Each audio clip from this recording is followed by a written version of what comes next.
इथे यवतमाळ वाशिम मतदारसंघातील ठाकरे गटाचे उमेदवार संजय देशमुख आपला उमेदवारी अर्ज दाखल करणार आहेत।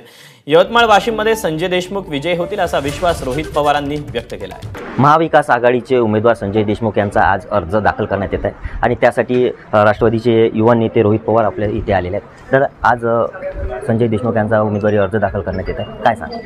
नाही, वातावरण इथं जर आपण बघितलं तर महाविकास आघाडीच्या बाजूला आहे। कार्यकर्ते मनापासून काम करतायत। लोक हे संजय देशमुख साहेबांच्या पाठीमागे असं एक कुठेतरी एक चित्र इथं आल्यानंतर आपल्या सर्वांना बघायला मिळतंय आणि या वातावरणामध्ये विश्वास वाटतो येत्या काळामध्ये इथं महाविकास आघाडीचाच खासदार झालेला आपल्या सर्वांना बघायला मिळेल। महायुतीचा उमेदवार अजूनही निश्चित व्हायचा आहे, महाविकास आघाडी उमेदवार देत आहे, काय नाही?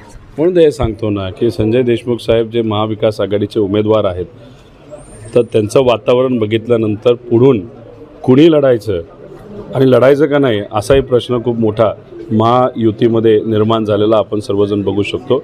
भाजप घाबरलेला आहे, त्यांचा जो मित्रपक्ष आहे शिंदे गट तोही घाबरलेला आहे। त्यामुळे त्यांना कुणी उभे नाहीतर बळीचा बकरा कोण व्हायचं अशी एक चर्चा कुठेतरी सुरू झाली।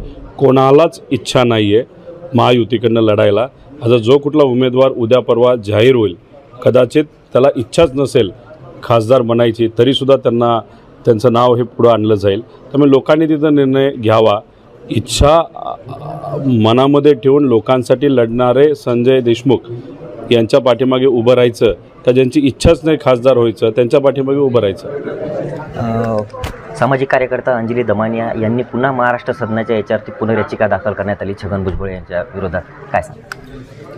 कदाचित प्रफुल्ल पटेल साहेबांना 850 कोटी घोटाळ्यामध्ये CBIकडनं क्लीन चिट ही भाजपबरोबर गेल्यानंतर मिळाली आणि ती गोष्ट बघितल्यानंतर दमानिया ताईंना असं वाटलं असेल की इतर जे सर्व नेते आहेत जे कुठंतरी भाजपच्या रडारवर होते नाही तर भाजपली त्यांच्या विरोधात भ्रष्टाचाराचा आरोप केला होता ते परत सुटू नये म्हणून कोर्ट जे कुठंतरी न्यायप्रविष्ट नसतं कुठंतरी सगळ्यांना विश्वासात घेऊन तो निकाल देतं त्यामुळेच कदाचित ते कोर्टामध्ये गेले असावे असं वाटतं। बारामतीमध्ये सुनित्रा पवार आणि सुप्रियाताई यांच्यात लढत होणार आहे, नेमकं काय या लढतीबद्दल सांगा? नाही, भाजपला जे पाहिजे होतं ते त्यांनी केलं।